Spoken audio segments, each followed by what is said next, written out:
Well, good morning, Richard. Good morning. Thanks for coming in. Yeah. Thank you for inviting me. You're welcome. Not quite spring weather. No. But good to get the rain. Yeah, definitely. So this morning I'd like to go through your coaching journey. So taking us back right to the start, what year was it? It was probably around 85, 86, and that was Little Ats. My first child was in Little Ats, started in 1984, and yeah, 2 years after that I was putting on a little coaching hat. So what age was your child then? Kiralee, we started under 9, so she would have been 11 then. But I also had my son who started at the same time as my daughter, the oldest son. He started under 7s. So what made you decide you wanted to coach? Was it because you wanted to coach your own children, or was there a gap there? I never really wanted to coach. It was just that there was no coaches at Knox at the time. I was doing a lot of running. I started running running marathons and fun runs, and I got down to training one night, and there was a whole heap of people. It was the start of the season. There was a whole heap of people hanging around the fences, and there was a lot of little kids playing in the sand. And one of the guys there, who was a friend of mine, said, "Huggins, you can run, so you must be able to coach." And he basically threw me over the fence. And that's true, that's how it started. And I just started seeing the jump bit was really close.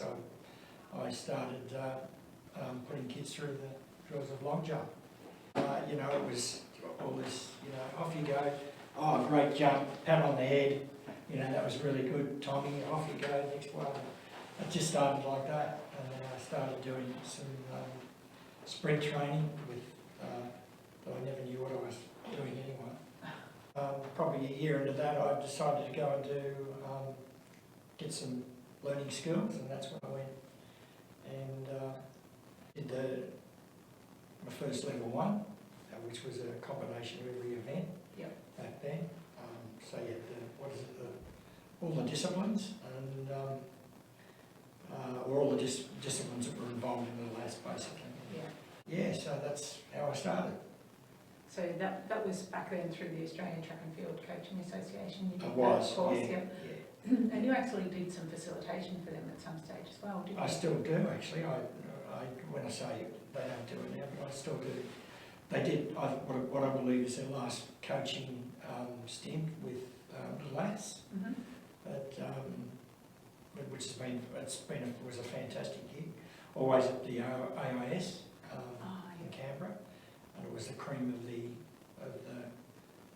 under 14, under 15 athletes in Little Ats, and I did that with my good friend Ian Hatfield, New South Wales coach, and so we've been doing that for years, so it's come to an end.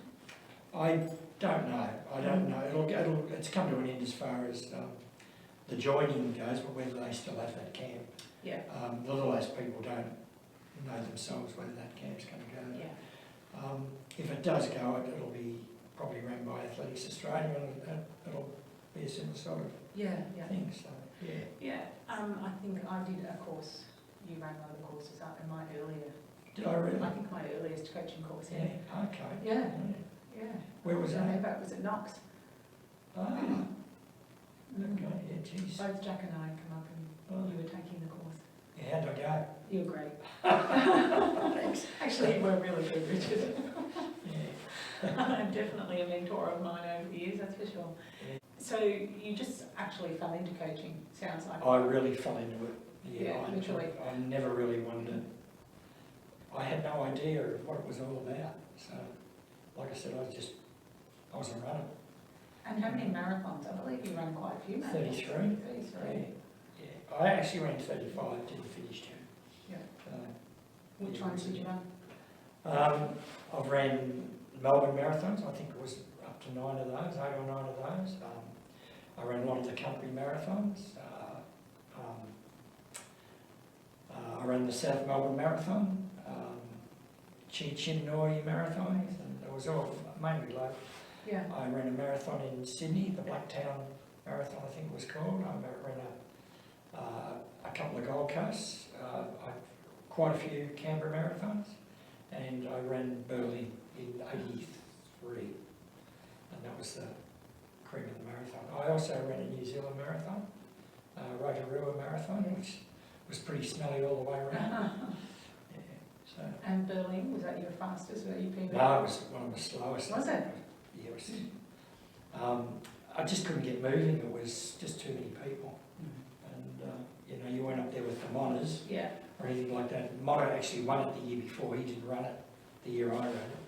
I can't even remember who won it, to be honest. But it was just an experience. It was great. I think I ran just slightly over 3 hours or something like that. What was your PB? 240. I've got to remember this. It gets better every year. Yes. I think it was 246 or 245, something like that. Yeah, so I was pretty happy with that. That's quite a few marathons. I'd run a lot, yeah, but you get people like a coach down at Knox, Mick Whiteoak, who's ran probably over 100. George Dyer, they've run over 100. Yeah. So, yeah. Did you use your experience as an athlete much in those early years of coaching? Yeah, I did, but in the very, very early years, I just read books. And there, of course, there was no internet. You couldn't Google, how to do this or how to do that. So I've got a pretty good library of books at home, and I just read. I had favourite books. Of course, anything with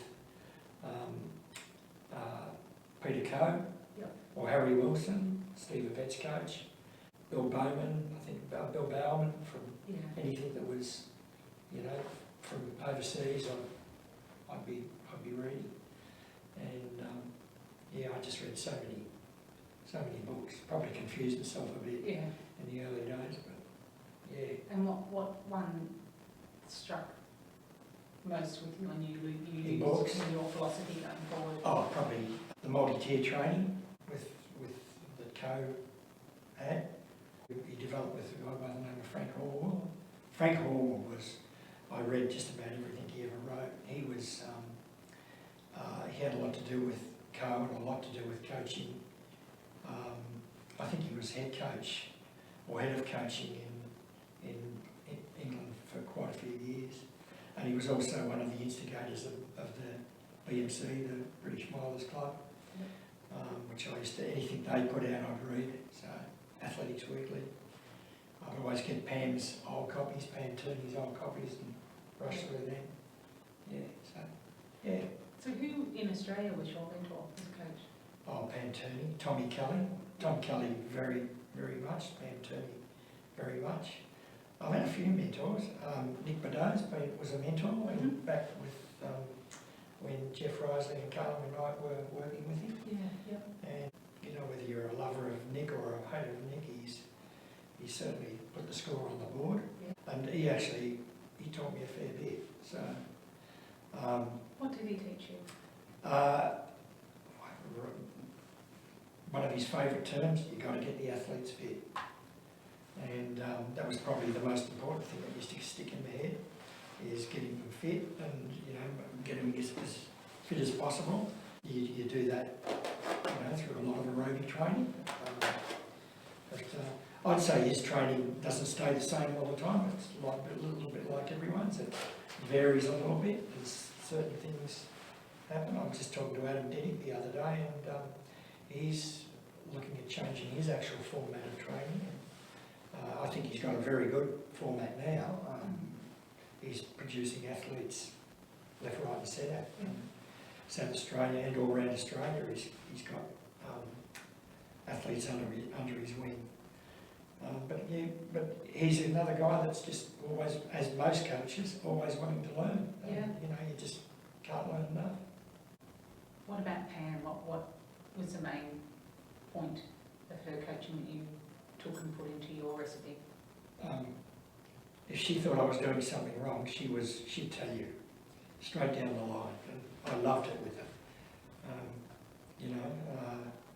You could always tell if you said something or you were talking about training or something and she didn't like it, she'd just roll her eyes and she'd get that look, roll her eyes. You'd look at her and you say, oh, I don't think Pam agrees with that.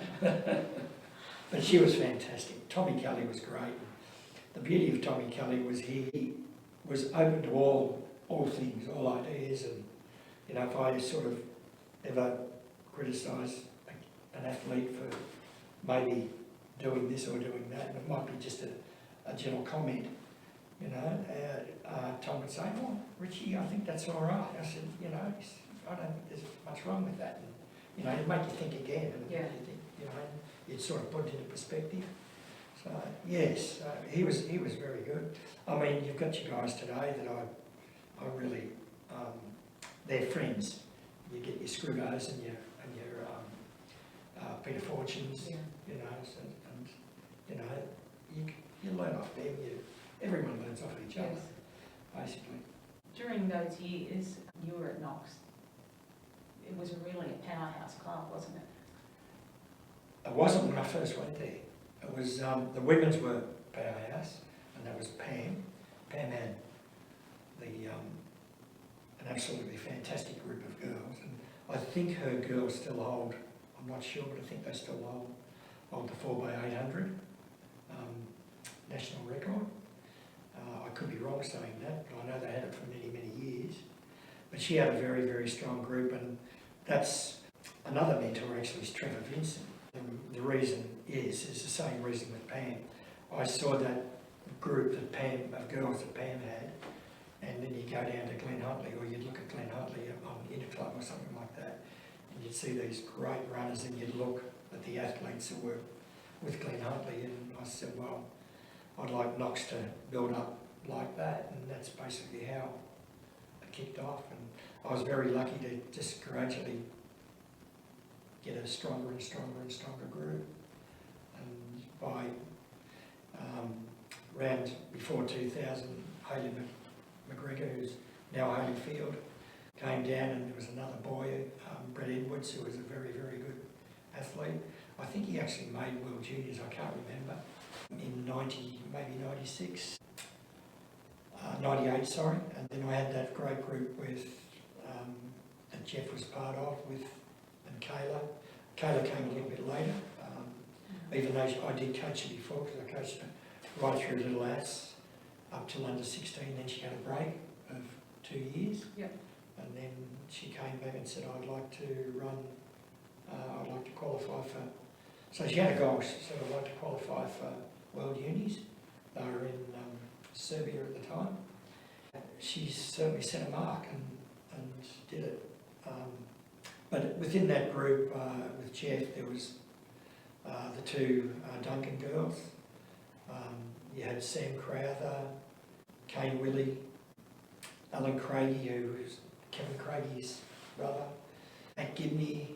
You'd have all these guys come down. And Matt was coached by Pat Scammell, but Pat, I've always talked with Pat because Matt was living in Melbourne at the time doing the uni, and I'd always, but they'd run my training programs, and I'd always talk, you know, converse back with Pat Scammell. So going back to Knox, well, you say it wasn't a powerhouse at the time, maybe the females were. No, the men weren't. They were pretty poor actually. So what was it? Do you believe it's the coaches that develop great squads that actually contribute to a great club? As you know, athletics is very much a coach-driven sport.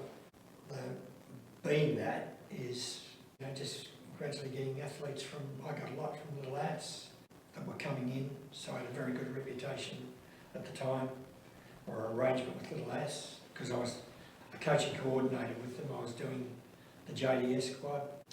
That's another thing, just on the Little Ass JDS squad, is that I've got to give Tommy a mention there. Tommy Kelly is, it was Tommy and myself that, and a group of others, John Forbes, there was a couple of others, Ian Fisher, who's I think a life member of AV.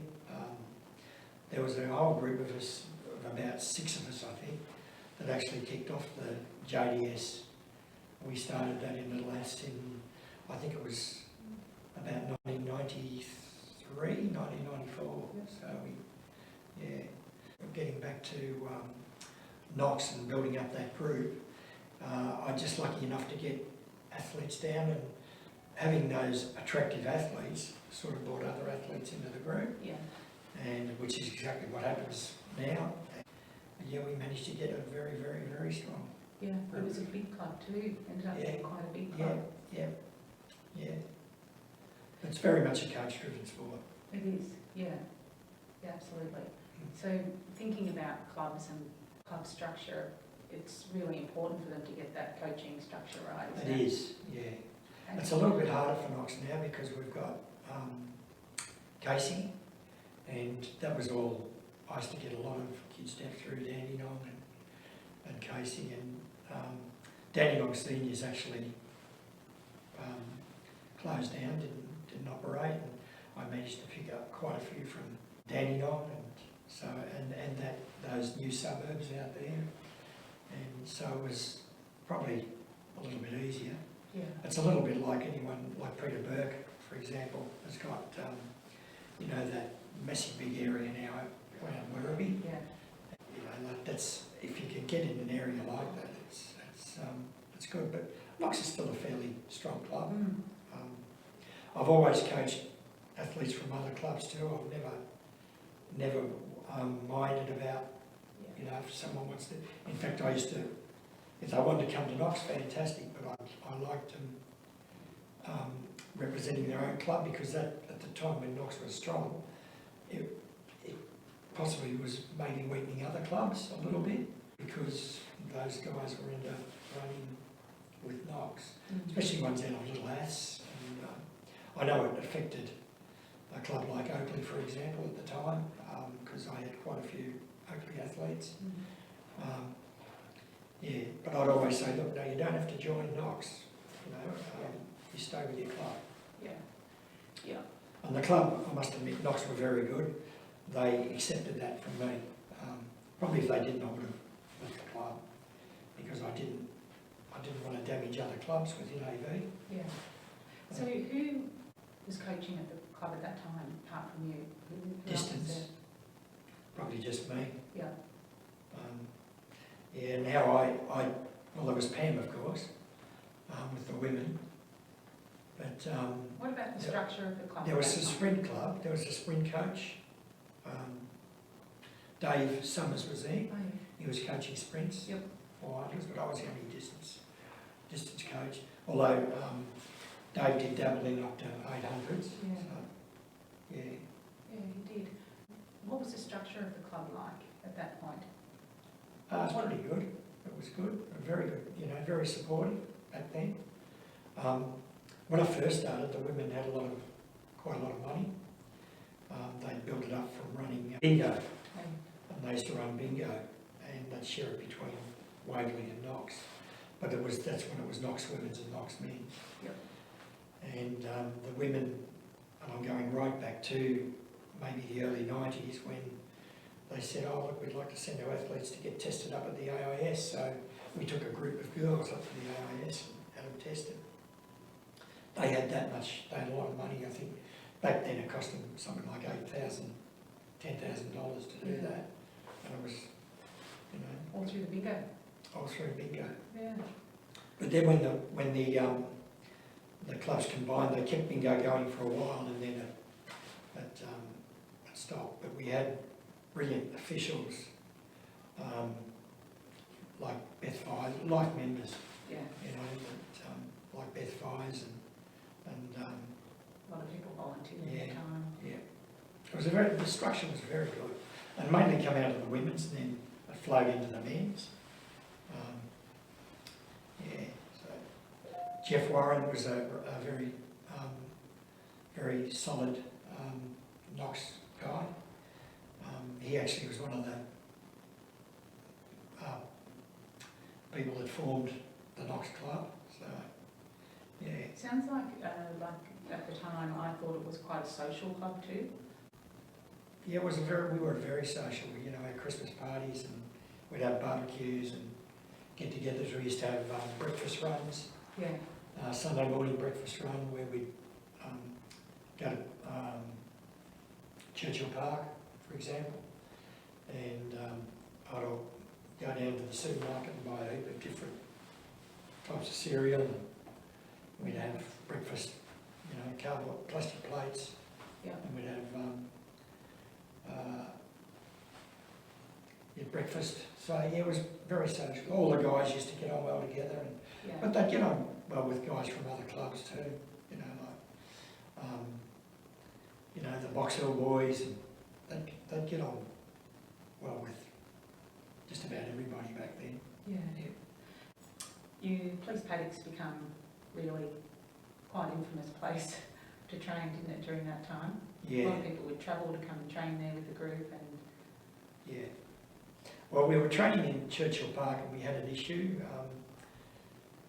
there that we didn't like, and we decided then to make police paddocks a home. So I used to often do my runs through police paddocks through Churchill up to Listerfield Park, and I thought, oh, this would be a great place to train. So probably back in about 2003, 2004, I think it was 2003, I got the wheel out and I started measuring everything, and I discovered that there was roads in there, and it was all covered up with screenings and everything. But the old roads had, when you look beside the road, there was power poles lying over on the side.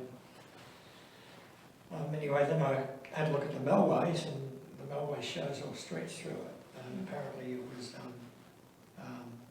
the Aboriginals, it was sacred to them, and it became basically a sacred Aboriginal site, and that stopped the development at the time, because it was all the structure. You look around now and you can still see the structure. There's still power poles. If you can still see bits of bitumen where the roads were.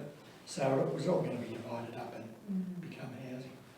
So I'm very much glad that that's as it is. But as per the guys that set out roads and all that, and design roads, town planners, everything was sort of on the square, and you go a certain way and it'd be a mile, you go another way and it'd be a K, you go another way, it'd be 2K.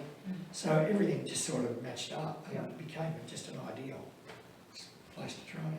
Are you still training out there? Yeah. The boys, actually, Jeff, James and Tommy and Zach were out there last Saturday and the Saturday before. We do mix training places up a bit now, depending on the time of the year, but Gavin's always got a group down there, training. Tim O'Shaughnessy's group, they all combine together. Rod Kelly from Glen Huntley's down there with a few of his athletes now and again. Liz Matthews has come over and had athletes there, so it's still going various strong. times. And of course it's famous because we've had the great Kenyans there training. Yeah, exactly. Yeah. So who are you coaching now, Richard? Because there was a time where you took a step back and sort of handed quite a few athletes over to Gavin, and Gavin sort of was, and he still is, coaching a lot of athletes. He is, yeah. I'm only coaching a couple of girls that I coach on the internet. They're not, they're more fun run type athletes. James, I do a lot with James, Jeff and Tom and Zach, but at the moment Jeff writes all the training, which is what I want him to do. I want him to be a coach, but again, he's going to get quite busy as the season goes on, because as with all of them, his aim is Tokyo.